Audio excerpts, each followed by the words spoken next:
Well, hi everybody, and welcome. Good morning. And it is cold out here. My feet are freezing, but it looks sunny anyway.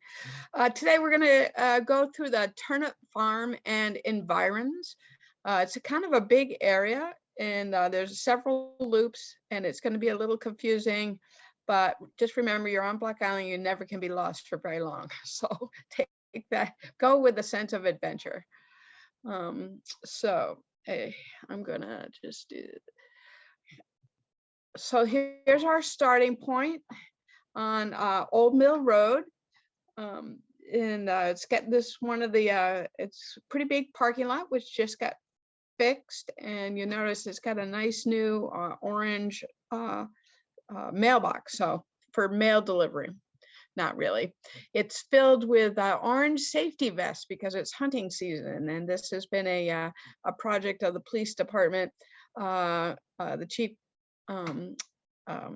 really wants to have a very proactive stance, so he puts these out where people can get them if they don't have a vest. It is, and you can just leave it back in the mailbox, and it's got some information about what days are deer hunting days.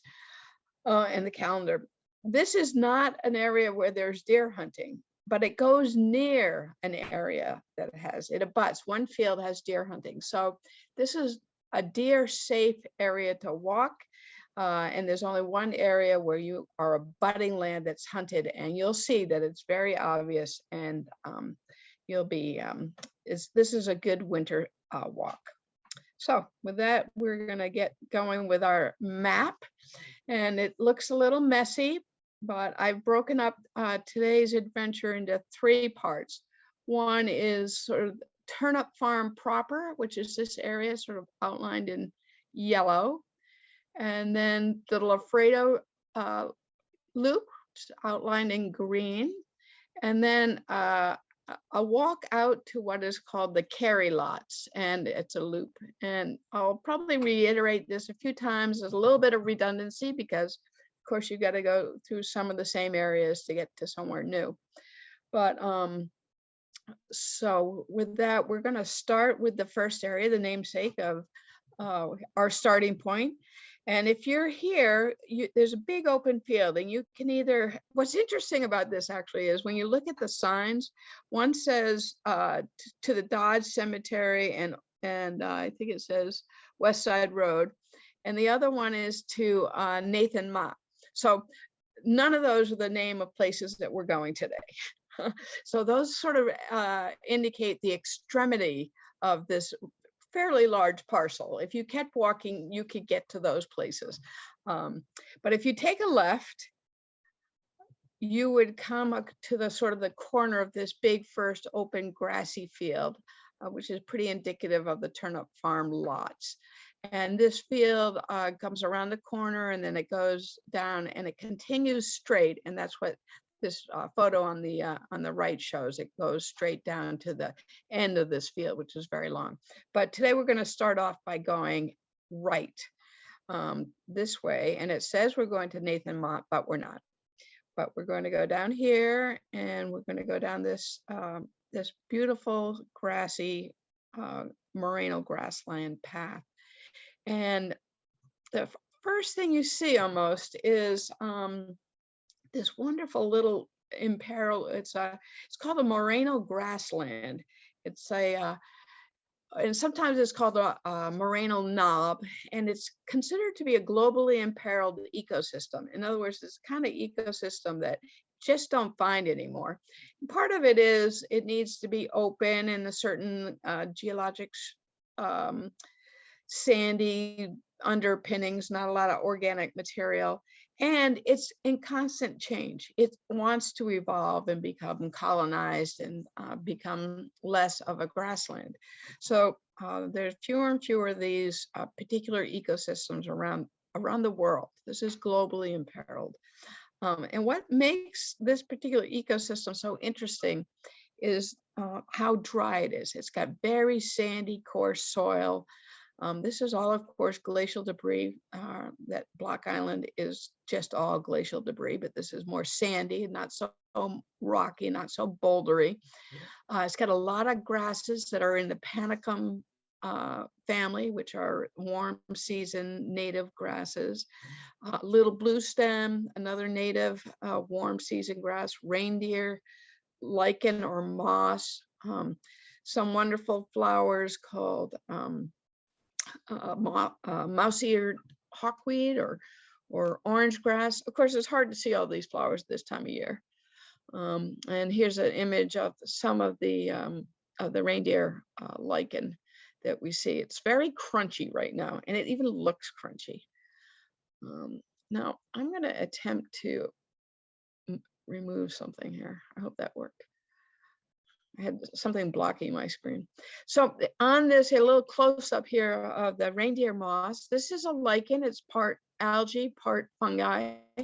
And what it does is it can use the algae to make energy through photosynthesis, but it uses the fungi part of it to be the structure and to break down through its mycelium the substrate, the rock, the sand. And over time, lichens are usually the first thing that inhabits a new land, and it breaks down the soil and creates over time more organic soil.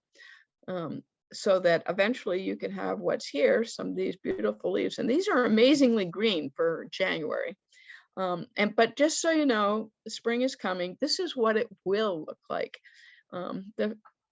The flower, of course, dies back, but the leaves pretty much hold their shape and their form. They're tiny, soft little leaves, thus moss-eared is their name. So as we go on, another really key part of a merino grassland are these grasses, and these are switchgrass. It's Panicum. It's a genus of many, and they're just beautiful. I think one of the things you'll probably hear me say often throughout this presentation is the colors and the texture of the landscape right now is stunning, even though we are not looking at, June vibrancy. The subtleness of the colors on Block Island right now are beautiful. And then you layer on top of that the texture of the plant life and the sort of the rollingness of the fields, and it's really quite gorgeous. So along we go, along this grassland, and tucked in along this, I found some of this, the remains of mountain mint. This is what it looks like in January. But it's throughout here. It's a very nice, again, another native flower that if you walk here in the spring or the summer, actually, you'll see this beautiful white flower. And although I couldn't find this in January, you will also find mixed in among the mountain mint, these lady tresses, which is an orchid. So this area, this Turnip Farm area is really important for its type of ecosystem and the things that it's supporting, the flowers that it's supporting. This is a really interesting area. Throughout this whole presentation, we're going to be going over land that's owned by the Block Island Land Trust, the Nature Conservancy, the Block Island Conservancy, and the town, all own property that make up this entire area. This is Turnip Farm is owned by the Block Island Land Trust. Either the land is owned or it has easements. It was the land trust's first acquisition back in 1987. So they started off with a really powerful, big acquisition that has contributed hugely by preserving this ecosystem, which is beautiful even in the wintertime. Now, if you keep going, you'll come to, we're going along this sort of let's see, it would be the eastern edge of the Turnip Farm. And we've come to a point where the path stops, but the field goes on, continues. You can't walk through here. It's not mowed. It's mowed on a rotational basis. The trail does not go this way. You would eventually get to Bert King and Melanie King's house over here. And the old path came a little too close to the house. It was starting to get so heavily used. So there, you'll see we've changed that a little bit. At this point, you could, if you had X-ray vision, you could look at this beautiful cedar tree and it would look like this. I should say maybe telescopic vision rather. If I were to take a right here, I would be headed off towards Nathan Mott and the Enchanted Forest, but that's not what we're doing. We're going to stick to the Turnip Farm area. So we're going to turn around a little bit, and we're going to go back, retrace our steps, and we're going to cross over through the fields headed to the Loffredo Loop. But this is still Turnip Farm. At some point you can stop and we were up here. Here's that big cedar I was pointing out. We were up here. We walked back down and then came across, and there used to be a pathway here, but this is no longer used by people. And thus there's a little sign that says private, so that people can not get into this area. But you'll see off of the Loffredo Loop, there's another way to get to the same place, so which is much more beautiful. So off we go to the Loffredo Loop. Now I've stuck in a few of these maps throughout to sort of reorient us. So we walked out here, we looked across at the Turnip Farm area. That went to the Enchanted Forest. We came back and we crossed along over. And right about here is where I stopped there and saw the little private sign. So you can't walk out here anymore. And then you continue on to the Loffredo Loop, which is what we're going to do next. And this path suddenly changes. It's no longer in that morainal grassland, open fields ecosystem. Now we're into the morainal shrublands. And most of what you'll see along the way are typical of what you're seeing now. Lots of little shrubs, shad and chokecherry and a few other things. So here you come to the beginning of the Loffredo Loop with this his marker, memorial marker, and it is a wonderful tribute. It says, "In loving memory of a beautiful woman who lived her life by the eternal truth that to love another being, human, animal, or flower, is to see the face of God." And she passed away on July 17th, 1996, with the downing of the TWA Flight 800. So that was the genesis of the family purchasing this land and working with the Nature Conservancy to make the Loffredo Loop. Now, as you go along, you've got lots of stone walls everywhere. And I found this really interesting. Most of the stones are the granites that you're all used to, different kinds of granites, but there's a marble right here. No, not marble, sorry, quartz.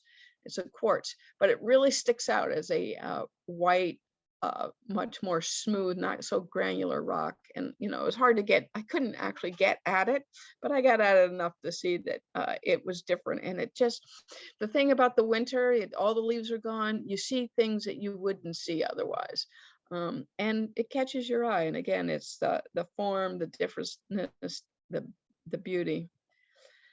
Now, as you go along that stone wall and the pathway, you come finally to the loop, and you have a choice of going left or right, but it's a loop, so it doesn't really matter. You just go along, and either way, you'll come back to this starting spot, or this sort of leaping spot for the loop.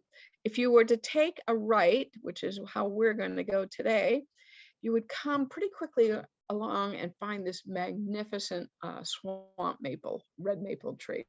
It is beautiful. It's one of the biggest ones. And because it's not crowded out that I've seen, the biggest ones that I've seen, there are some big ones around the island, especially in the clayhead trails. This matches one of those. And because it's not crowded out by a lot of things, it has that great open sort of, giant canopy.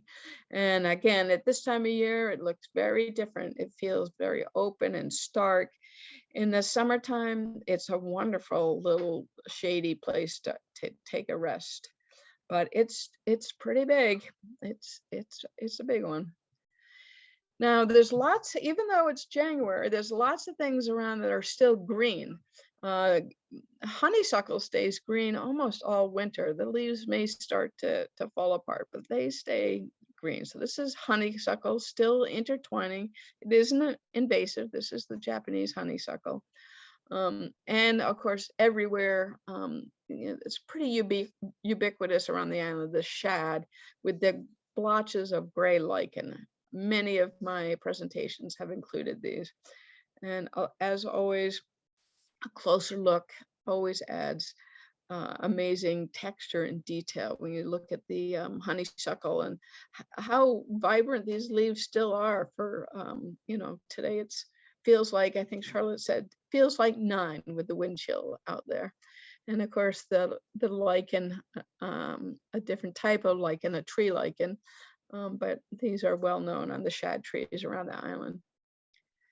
The other thing that's still pretty green right now is greenbrier, right? So it's lost all of its leaves. Common greenbrier has big sort of oval or heart-shaped leathery leaves. Those are all off, but the stems are still pretty green, and they're a real tangle. This happens to be, and they do bear fruit. Now, you don't always see the fruit. Sometimes you do, sometimes you don't. But these are heavily laden with fruit. And I added this one in. It's not the clearest photo, but what you get from this is an idea of, see how the berries are in clumps, circular clumps?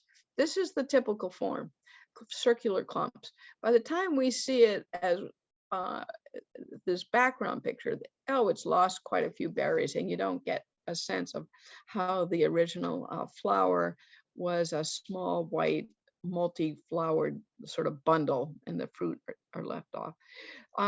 On the particular day I was here, there was about 6 or 8 white-throated sparrows all throughout this bush, this canopy of vines, really. And they were just eating one greenbrier berry after the other. Now, I have lots of photos of them. Of course, you can't tell what they are because they move too fast or I move too slow. But so no white-throated sparrow photos today. But the greenbrier fruit is amazing in Turnip Farm area this season. Now, when you get to the northwest corner of the loop, it touches the stone wall, and we're going to come back later and go over the stone wall figuratively. For now, we're going to stay on the loop, but this is where you will be able to gain access to the Turnip Farm fields on a different walk. But at this point, we're just going to keep following the loop around. We're going, for whatever reason I chose, we're going counterclockwise. And along the way, you see several of these throughout this loop. This is not the only one, but you see this wonderful bare tree with these little baubles still hanging on it. And those are chestnuts. This is a chestnut. There's many of these in the area. These are the open husks. You see the leaves are largely still on they stay on the tree. They fall too, but a lot of them are still on the tree. You can see them as you go around the island right now. If you see a tree with this sort of amber colored, curly, ridged leaf, that is a chestnut. And underneath it, there's usually many chestnut husks, all empty at this point. And they didn't like dry up. The nuts are gone, and the mice love those. If the deer can figure out how to get past the prickles, they even like them. Here's one close up. The nut has come out, and in late summer, these are bright green, chartreuse green, and then they brown up. So lots of these around. If you were a kid, you'd be throwing these at each other and seeing if you can get them to stick in your sister's hair. Not that I ever did that, of course. So here's a good little twining of a chestnut and a chokecherry tree. These are prevalent in the area. Chokecherry maybe more than the chestnut, but quite a few chestnut. And as I mentioned, you can see the leaves hanging on here still, many on the ground, but still many clinging. But when you look at the trunk of these two, one is kind of smooth and kind of has these vertical striations. That's the chestnut. And that's the one that's in the foreground here and is going up here. And that's the one that's bearing the leaves still. And then right twining in front of it and alongside of it is a much coarser, craggy bark, and that is the chokecherry. So if you can't figure out which tree is holding those leaves, just look at the bark. You should be able to tell right away the difference between the rough, scaly chokecherry bark and the smooth kind of vertical striations of the chestnut. Along this loop, I came across this interesting thing. There's several of these. It's sort of this big bulbous kind of growth of some sort. I looked it up. I'm pretty sure this is and this is a close-up of it. I'm pretty sure this is what's called a bacterial crown gall, but it might be a form of black knot, but I really don't think so. But I'm not 100% sure. But a gall usually is a weird growth on a plant. It can be on stems, trunks, leaves. And it's something gets in and grows and expands the tissue outward and makes these sort of deformities. Now, lots of times galls, most of the galls we're familiar with are an insect, and an insect has laid its egg in there, and the egg larvae is growing and eating the inside and making a little, making an expansion, a growth on the tree, leaf, twig, what have you. In this case, the gall is formed by a bacterium that's growing, and it's usually, they say crown, but that doesn't necessarily mean the crown of the tree. It usually means just above the ground level. So this seems to fit that, but it's interesting how it seems to be splitting open the bark. This is on a chokecherry. Most of these that I saw were on the chokecherry, and black knot, which we'll see a little bit later, is a fungus that really prefers chokecherry as well. That's why I'm a little unsure if this is just some weird form of that, but it's interesting. Texture is great, and you would never see this if you were walking in the summer, because all this bramble would be leaf covered, and you just wouldn't see it. Now we've come to a point where you'll see this slide a little bit later as well. This is an intersection where the one edge of the Loffredo Loop intersects with two other paths, one of which is leading back towards Turnip Farm, not the path we took to get to this loop, and one leads in the other direction off towards the Dodge Cemetery. So this is a key spot to notice and to try to remember. When you're here, you have many options, but you can always get to where you're going, assuming you know where you're going. If not, you just go wherever you go. So here, this shows that again. This is that special spot. We've just come around the corner. That's where we saw the fields. We're coming around, and you could go back up, follow this, and get back to your starting point here and just go back the same way, or you could go back this way. So at this point, we're switching, and I'm going to be taking the path from the Carey Lot, and just to sort of keep things straight in my mind, we're going to time fly from this point where we've just been all the way back to the beginning and take a different walk. So here we are back at the beginning at the Turnip Farm, right near our entry point. Originally, to go to the Turnip Farm, we went left. Now, if you went right, you'd be coming to the corner of this first field and the Turnip Farm field. And as you go along the edge of this field, you come across and you find this little tiny holly. And one of the things I noticed on this, throughout the area, but on this walk particularly, is how many holly are in the landscape.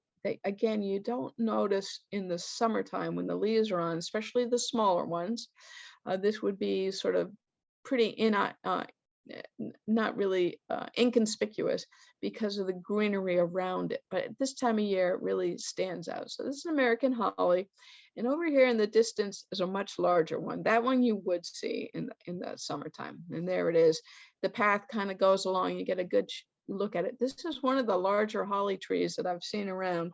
There's some bigger ones. There's a bigger one in Robin's Hollow, but this one's got a good start on it.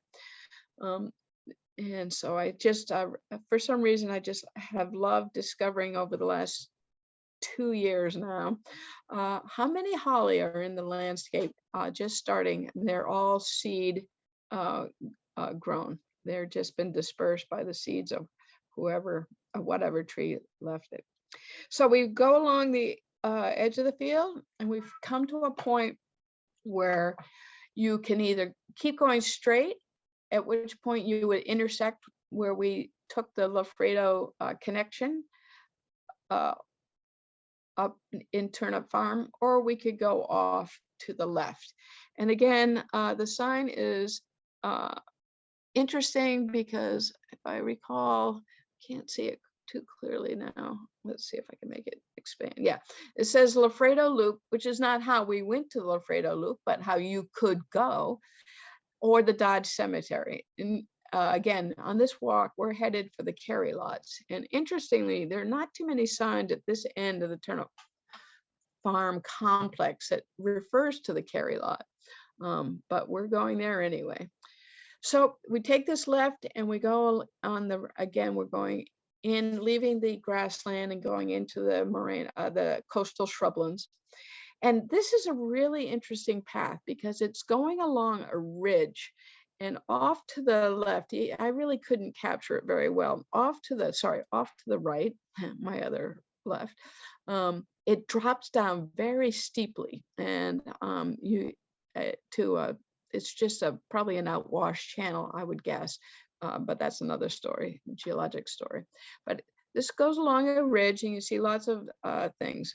There's the Loffredo Loop Dodge Cemetery sign.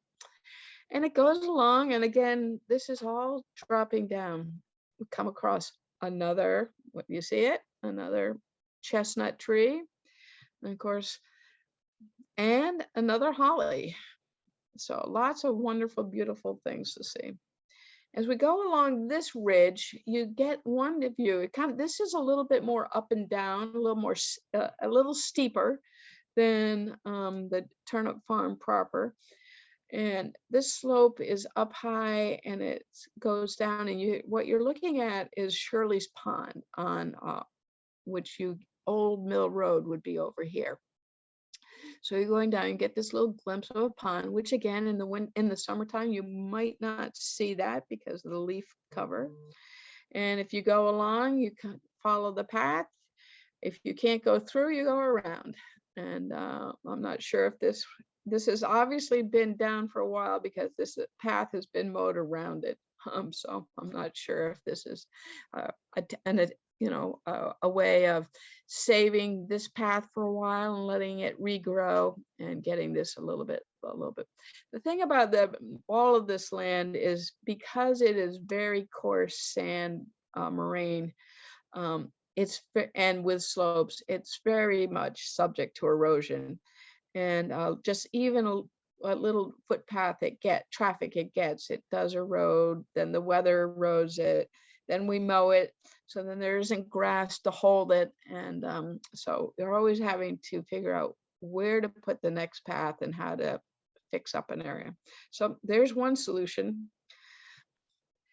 Now here's interesting, you look up in these leafless trees and you see all these little black blobs. This is the black knot, and it is a fungus, and it is very prevalent on the chokecherry.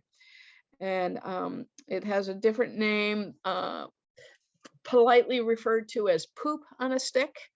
And it is really interesting. Here it is close up, and this is just a really knobby black fungus. And I liked this one, how it shows it's sort of growing around the twig and starting to sort of hug it, and it's going to eventually completely encapsulate it. Unfortunately, my camera did some weird thing. That line is nothing except a mistake. So lots of black knot fungus around, and it really doesn't look like what I think is the crown gall that we saw earlier. Eventually you come on this path is a lot, the twists are a lot sharper and the slopes are steeper, and you've just basically, we've just come down this way along the upper ridge, and that's where you could go back to the turnip farm that way, or you could go this way, which is how we're going, and it says it's going to the Dodge Cemetery, or and this says, I think, the Loffredo Loop. But again, we're not going there. We're headed to the Carey Lots. And behind, here's me taking a photo. Behind me, the path will go on and take you to the west of Shirley's Pond and take you back out to Old Mill Road. So this is a pretty well marked intersection, but you just basically make this little hairpin turn and go up the hill here. And eventually you get to our spot, the intersection of the Loffredo Loop and path we've just come from the Turnip Farm, and we could go on to the Dodge Cemetery. At that point, we're gonna sort of fly back to the northwest corner of the Loffredo Loop. And this is where you connect to what's called the Carey Lot. But before we do, you can see it's well signed here. This says the Carey Lot. I believe that says Beacon Hill and King. If you go over that stone wall, again, this is actually part of the path, and it's not hard. The stones are removed. It's not like going over the stone wall, it's going through the stone wall. But if you do that, you come out and there is a sign that says caution hunting. So these fields have easements on them, but they're owned by Bert and Melanie King, and they do allow hunting.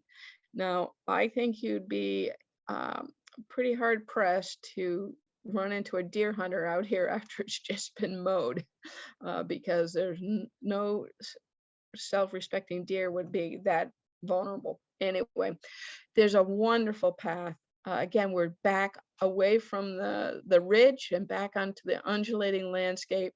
You can see, even though they've mowed the field, you can see that the path is here, that is mowed all the time. You can go from this stone wall out and you intersect the King's driveway, and then you just take that to Beacon Hill. So it's really a really sweet walk where you get to experience both the fields of Turnip Farm and the coastal shrubland. So, and if you were to, where I was, let's see, if I were standing right here, I could look to the left and see that freshly mowed landscape, and to the right, also the freshly mowed landscape towards the King house, which I guess is Turnip Farm, the origin of Turnip Farm. I'll say now that I've asked several people why it's called Turnip Farm, and I've gotten many answers, but nothing definitive. So if anybody would like to chime in at the end about why they think this is called Turnip Farm, I'm always happy to hear it, now or later.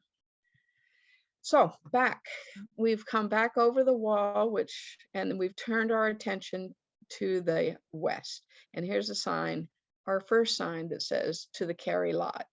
And it goes over this wall. Again, it's made so you can pass through it and go down the hill. Here it is. It's just pretty easy to step through. And it follows along the stone wall for not too long.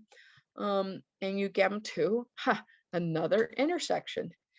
And so left or right, it's hard to know what you want to do. But if you were to go to the right, you would go downhill, and it would take you to the far corner of the Carey Lot. We're not going to do that. We're actually going to go left, but see, I pointed away. We're going to go left, and this sign says Walsh Carey. I'm not sure where the difference are between the Walsh lot and the Carey lot, but I'm sure maybe Charlotte can help us with that at the end. I'm not sure. But if we were to go straight down, you would come up to what I call the full size of the loop, the whole end of the loop. And if you're worried about getting misplaced when you're on this walk, this is the way you should go. What you should do is stay on this loop, and whenever you can, just go in a big circle. Don't go in the interior. Eventually this will curve around to the left and meet up to where I'm going to be shortly, by taking the shorter loop. But what a stunning view. The landscape is falling away. You have the ocean, the sky, the West Side Baptist Church. I don't know, it just it's very evocative a view to me of days gone by. I'm not really sure why. But instead we're going left and through this, and lo and behold, another holly tucked in amongst the trees. And I say that we're going left southerly for the shorter, more confusing loop. So as I said, if you went straight, it would be simpler. You just keep following it around to the left and you'd come back to where you're going to meet up with me shortly. But this is a little bit more interesting in a way, because it has this little roundabout. You come to this intersection and I was like, which way now? And so I went right. I followed it around and it came back here. So it's a little it's a roundabout, and basically it's a circle, a land circle that's filled with shad. And to see so many shad sort of evenly spaced in this little island of shad was kind of fun. But you can, like any roundabout, you can spin off in one of three areas. I took the one that to the left that took me down, and this is where you would meet the path coming from the bottom of the Carey Lot. And there's quite a couple of houses in this area, and you suddenly feel like you've left your hike and are entering civilization. So it definitely has a different feel to it. But in this case, we're going, and of course, lots of things to see along the way, like here's a different kind of lichen. So far, we've seen the reindeer lichen, we've seen the lichen on shad, and now we've seen, and now this is a shelf lichen that's growing on some old dead wood.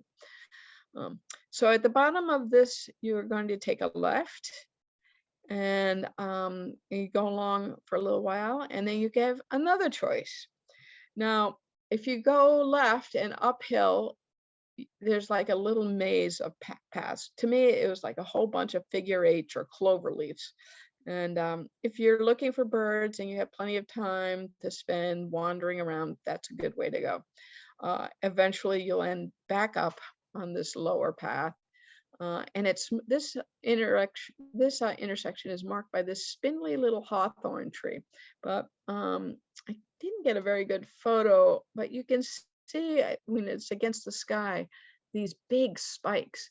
This is I think this is, I'm pretty sure this is is the cockspur hawthorn. And of course, in the summer, it's fully leaved. And don't grab the branches because those spikes are hurt. Oh, another holly tucked in. They're tucked in everywhere. And as we go, we're just at this point, I'm doing my original idea, just keep staying to the outer path so that you go around everything that's in the middle of this area. And if you do that, you come to this sign and you go, oh, I'm not lost. It says it's to Old Mill Road. So what you're going to do is you're going to follow this, and there's a little break in the stone wall here. And it's a very obvious sign. So here's the break in the stone wall. You come through it, and you look back, and there's the sign that says Carey Lot. So as far as I know, there's only 2 signs that say Carey Lot, but we made a lot of effort to go there. Now, if you've come through, if you're here, if you look, let's see, as you're looking at us, we're going to the left. If you're coming out, you're going to the right, and you'll see this path that leads to the Dodge Cemetery. And there's a sign down here somewhere behind that says the Dodge Cemetery. So that is another loop that I think I'll do another day. Today, on this particular day, we're just turning around. Here's our sign, Carey Lot, came through the lot, this way to the cemetery. This way is the trail back to Old Mill Road and the Turnip Farm. And you follow that and you will come to our intersection. We've just now come from Dodge Cemetery area, the Loffredo Loop. You could follow the Loffredo Loop and come out the way we went in the very first time, or you could take your the path goes this way. That would be the way that we came in for this loop, for the Carey Lot loop. We came in this way and went this way, went around, saw the fields, and then made a big loop. So in this particular day, I've done both, but in this case, I retraced my steps, and eventually I ended up right back where we started at the Turnip Farm, headed out. And that's what I have today. So I'm happy to have questions. This, of course, is that maple, which I find just completely stunning in all light. So I guess I will unshare my screen, and happy to take questions or whatever. Let's see, it says stop share. There we go. All right, thanks, Kim. There's a couple things, but one was one was if you could, when you were going through the Carey Lot, I was getting a little twisted around myself. Is there any way you could you show the map again about? Oh yeah, sure. You're talking about like that shad circle. And yeah, let me that's the other one. I wanted to, yeah, let me get back to that. Let's see if I can. And we had a couple other things in chat. Let me see how I do this. I'm sorry, I don't mean to. No, it's okay. This is gonna be quick though. Just if you just scan back. There's probably a quicker way to do this, but that's fine. We got it. That's that key sign, that Loffredo sign on all the. Okay. Yeah. Okay, great. So this is the one with all the intersections, and this is the part of the Loffredo Loop, and this is where you go over to the King Fields or the Turnip Farm Fields, and then you come down here. I went this way, and this is the little circle of shad. I could have gone straight down and come around here. Yeah. Or I could have gone straight down and come around here and come back to my little circle of shad.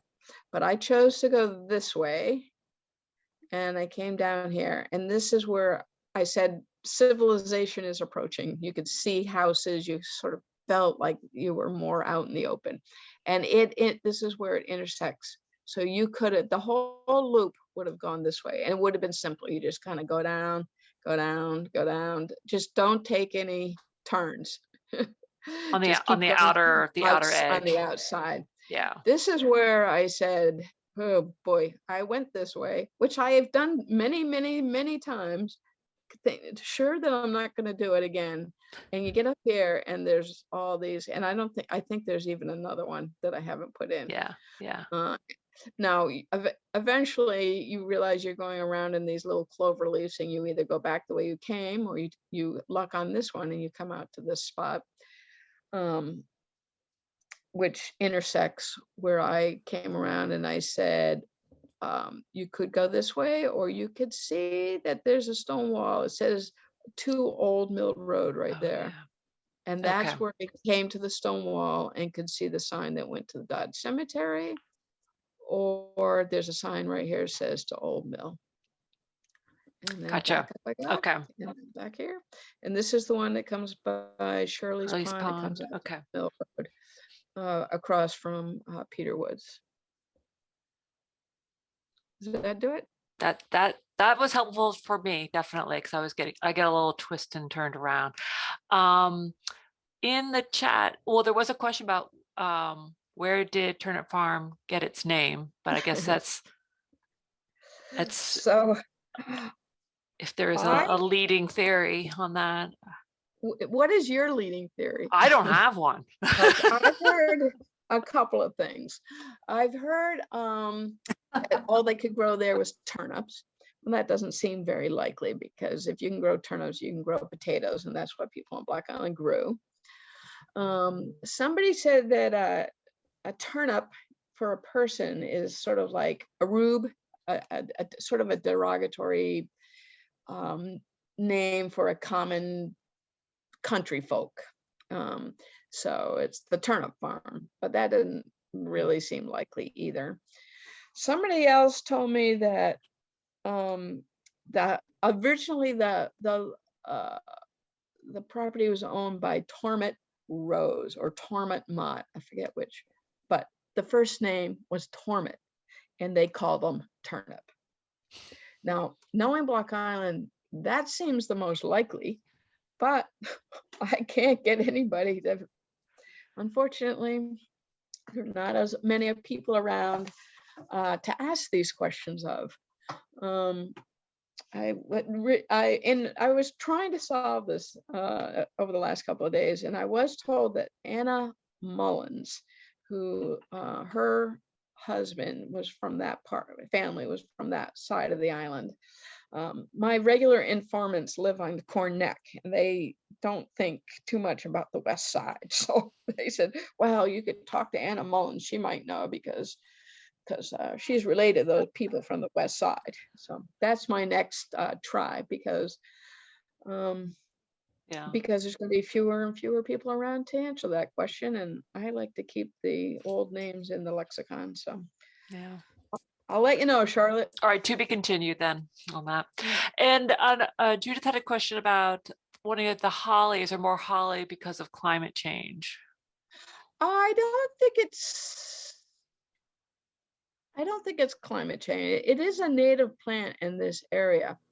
I think it's just taken time because, of course, the island was all farmed and cleared farmland until really the 40s and 50s. And the shrublands have really only been coming in over the last, 60 years. And the berries are, I'm sure, being distributed by birds.